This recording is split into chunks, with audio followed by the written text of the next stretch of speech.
Muito legal, pessoal. Então vamos nessa, vamos para a nossa aula a respeito de alotropia. Vamos com tudo, vamos ver o que significa esse assunto, alotropia. Então, bora lá, vamos mudar de câmera aqui. Vamos nessa? Aí, muito bom. Alotropia. O que seria esse lance da alotropia? Alotropia é quando você tem um elemento químico que tem a capacidade de produzir substâncias simples diferentes, tá? Então, o que é alotropia? É um fenômeno através do qual um mesmo elemento químico pode formar substâncias simples diferentes. Exemplo, oxigênio. Tá aí na tela para você, ó. O oxigênio é uma espécie capaz de formar duas substâncias simples diferentes. O elemento oxigênio, ele pode formar o oxigênio O2, que você está vendo aqui, ó, que a gente respira, e o O3, que nos protege contra os raios ultravioleta lá na alta atmosfera, certo? Lá na estratosfera. Legal. O que difere um cara do outro? O O2 e o O3 diferem quanto à atomicidade, ou seja, a quantidade de átomos que constituem a molécula, certo? Então você tem aqui, ó, as diferenças em propriedades físicas. Veja que o fato de eu ter 2 ou 3 átomos, aqui no caso do oxigênio, de eu mudar a atomicidade, são substâncias diferentes, ó. Ponto de fusão, ponto de ebulição, cor, tudo é diferente neles, certinho? Então, o elemento químico oxigênio é capaz de sofrer o fenômeno da alotropia, através do qual ele pode formar duas substâncias simples diferentes, o O2 e o O3, que diferem quanto à atomicidade, quantidade de átomos presentes. Tranquilex até aqui? Então, eu diria que o O2 e o O3 são variedades alotrópicas do elemento químico oxigênio, tá? Entre si, O2 e O3 são chamados de alótropos. Legal? Muito bem. Um outro exemplo de elemento químico que sofre o processo de alotropia é o enxofre. O enxofre é capaz de formar dois tipos de substâncias, né? Simples. O enxofre rômbico e o enxofre monoclínico. O que é a diferença? A diferença é na estrutura do cristal, na forma cristalina. Ambos são S8, olha lá, ó. 4 mais 4, 8 enxofres. As bolinhas aqui representam os átomos de enxofre. E o que diferencia? A estrutura do cristal. Aqui todos os ângulos são 90. Ó. Interno aqui 90, 90 aqui, 90 dessa aresta com essa daqui. Todo mundo ângulo interno de 90. Aqui é diferente. Ó, aqui dá 90, aqui dá 90, mas aqui já não dá mais, certo? Então, a diferença está na estrutura. E essa diferença de estrutura vai se refletir na organização do cristal. Ó. Esse aqui é o enxofre rômbico, esse aqui é o enxofre monoclínico, certo? Como saber qual a forma mais estável? No caso do enxofre é mais chatinho, né? Porque a gente não conhece muito bem, né? Mas o rômbico é a forma mais estável, monoclínico é a forma menos estável. E lá no caso do oxigênio, né? Vamos voltar aqui rapidinho, ó. No caso aqui do oxigênio, ó, volta aqui. Como que eu vou saber se é o O2 ou o O3? O mais comum é o mais estável. O que é mais comum, O2 ou O3? O2. Então, O2 é o mais estável, certo? No caso do enxofre, né, não é comum para a gente saber quem é quem, mas guarda aí. O rômbico é o mais estável, o monoclínico é o menos estável, certo? Legal. Um outro elemento químico capaz de sofrer o processo de alotropia é o fósforo, certo? Você tem dois tipos de fósforo, o fósforo branco e o fósforo vermelho. O fósforo branco são várias unidades do fósforo, o fósforo vermelho são várias unidades do fósforo branco unidas. Então, uma, são vários aqui. Então, a gente diria que isso aqui é o PN, certo? PN. Como assim PN, Marx? Ó, dá uma olhadinha aqui. Deixa eu só mudar aqui a câmera para você para eu poder escrever nesse negócio. Ó, vamos pensar aqui comigo, olha só. Se eu pego essa espécie aqui, ó, eu tenho um P4, que é o fósforo branco, tá? Já aqui, ó, eu tenho um P4 aqui, outro P4 aqui, daí eu teria outro e outro e outro, de forma que a gente não sabe quantos tem, então a gente representa PN. Por isso que a diferença aqui no caso do fósforo é a atomicidade, a quantidade de átomos. Esse N pode ser uma quantidade qualquer. E aqui cada estrutura de fósforo branco é P4. Então, quando eu pego o fósforo vermelho e de alguma forma causo essa quebra aqui, ó, eu consigo formar o P4, certo? O fósforo branco. O mais estável é o fósforo vermelho. O menos estável é o fósforo branco, certo?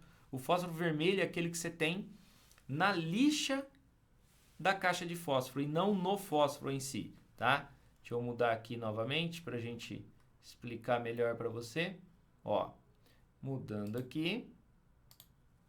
Olha só. Aqui, ó, esse é o fósforo vermelho e esse é o fósforo branco. Na lixa da caixa de fósforo, você tem o fósforo vermelho. Quando você atrita o palito de fósforo na lixa, o que você está fazendo é causando umas quebrinhas e gerando o fósforo branco. O fósforo branco ele é altamente instável e ele se inflama espontaneamente, tá? Então, assim que você atrita, gera um pouquinho de fósforo branco, ele se inflama. E ao se inflamar, ele faz pegar fogo na cabeça do palito de fósforo, que não tem fósforo, mas outras substâncias que pegam fogo com facilidade, tá? Que fazem esse processo de combustão com facilidade. O fósforo branco, ele é utilizado de forma ilegal, né, na guerra, tá? Isso aqui são fotos da época lá da guerra Israel-Palestina, aquele auê todo lá, né? Então aqui, ó, a explosão do míssil, aqui onde você está vendo é onde o míssil explode, a ogiva dele, a ponta dele, e libera fósforo branco para todo lado. Ao entrar em contato com o oxigênio, automaticamente ele se inflama, ó. Dá para você ver aqui pontos de fogo, tá? E ele é ilegal, tá? Ele foi proibido porque ele é extremamente desumano. O fósforo branco, ele é meio que uma cola, então ele adere na pele e vai queimando a pele da pessoa, tá? Tem várias imagens aí no YouTube, no Google, onde você quiser lá, se você digitar white phosphorus, né, em inglês, fósforo branco, você vai ver muita imagem, inclusive imagem forte, tá? Não aconselho, se você não tem bom estômago, é melhor nem olhar, tá bom? Beleza, então o fósforo é outro elemento químico capaz de passar pelo processo de alotropia, certo? Fósforo branco e fósforo vermelho. O vermelho é o mais estável. Lembra sempre, o que você tem que é mais comum? O fósforo da caixa de fósforo. Lembra da lixa da caixa de fósforo? Que ela é avermelhada, então é o fósforo vermelho. Beleza? Joia.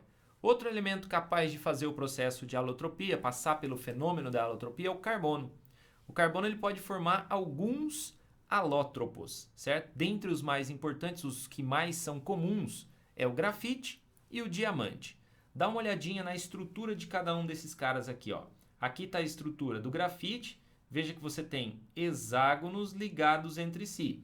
E o que significa isso aqui? Que uma dessas camadas está ligada à outra por ligações, por atração intermolecular, né? No caso aqui, forças de London, né? Uma atração fraquinha entre uma camada e a outra camada.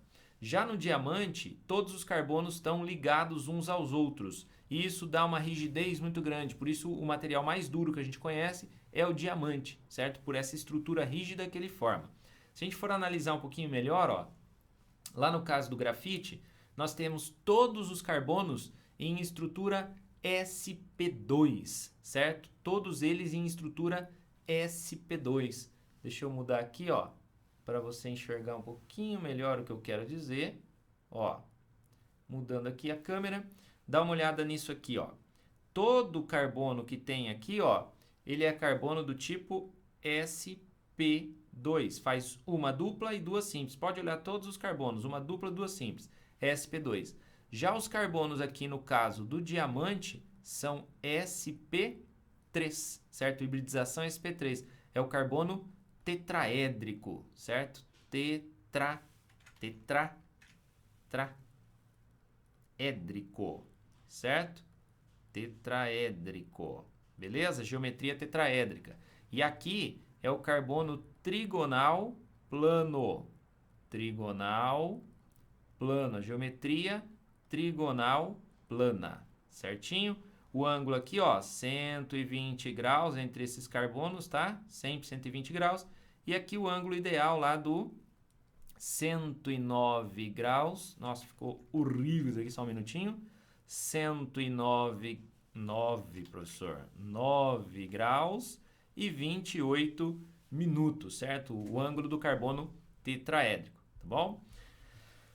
Voltando aqui, deixa eu voltar novamente a câmera aqui para eu mudar para você, para a gente entender um pouquinho melhor. Ó, aqui uma imagenzinha, ó. Tá aí o grafite e o diamante. Grafite, claro, você sabe que tem na lapiseira aí, né? E o diamante que tem nas joias que você talvez esteja usando neste momento, certo? O grafite, além de estar lá, né, no lápis aí, né, no seu lápis, na lapiseira, etc., você pode usar ele também como fugiu a palavra.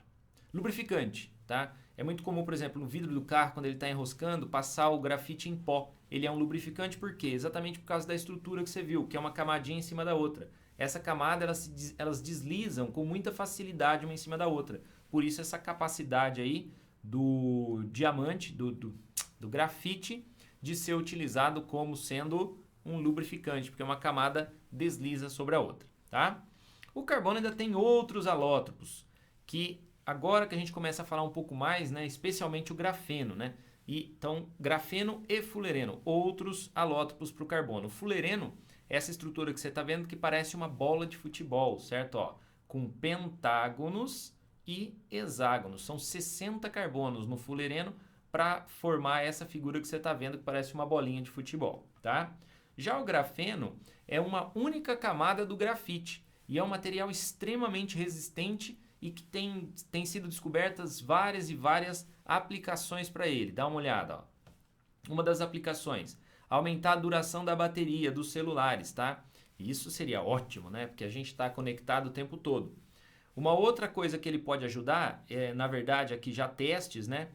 Com sensores para fotografia 10 vezes melhores do que a gente tem hoje. Então imagina aquele seu celular que dura mais a bateria por causa do grafeno, tem um sensor que para fotografia é muito melhor do que o que existe hoje. Então fotos melhores ainda. Legal, né? Só que isso vai fazendo com que os arquivos fiquem cada vez maiores e que você precise de uma internet cada vez melhor para isso. Mas o grafeno também pode ajudar nesse negócio, porque a forma com que ele transmite dados é muito melhor do que o que a gente tem hoje.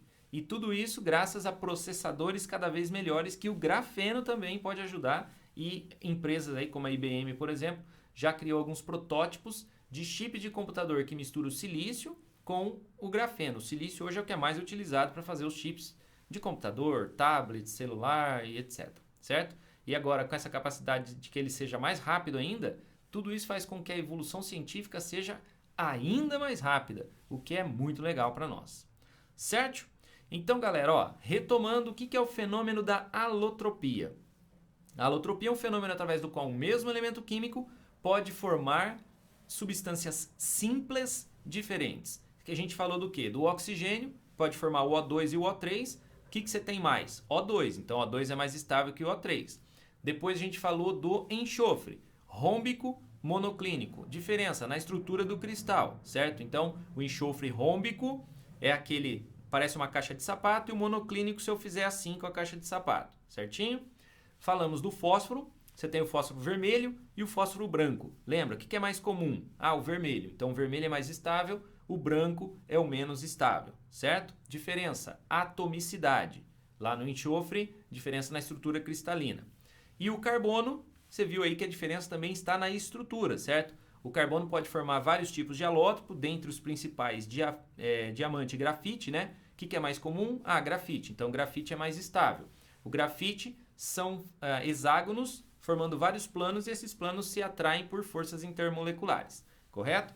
Deixa eu puxar aqui para nós a câmerinha aqui, ó, para a gente mudar e poder conversar um pouquinho melhor. Deixa eu só achar o meu mouse, que eu não faço ideia de onde está o meu mouse. Então, preste atenção, galerinha. Então, só para finalizar isso. Alotropia, fenômeno através do qual um mesmo elemento químico forma substâncias simples diferentes. Tranquilex? Falamos do oxigênio, do enxofre, do fósforo e do carbono. O que é mais comum para o carbono? Grafite. Então, o grafite é o mais estável. Lembre-se que a diferença está na estrutura. No caso do grafite, carbonos sp2 formando vários hexágonos que se atraem por forças intermoleculares.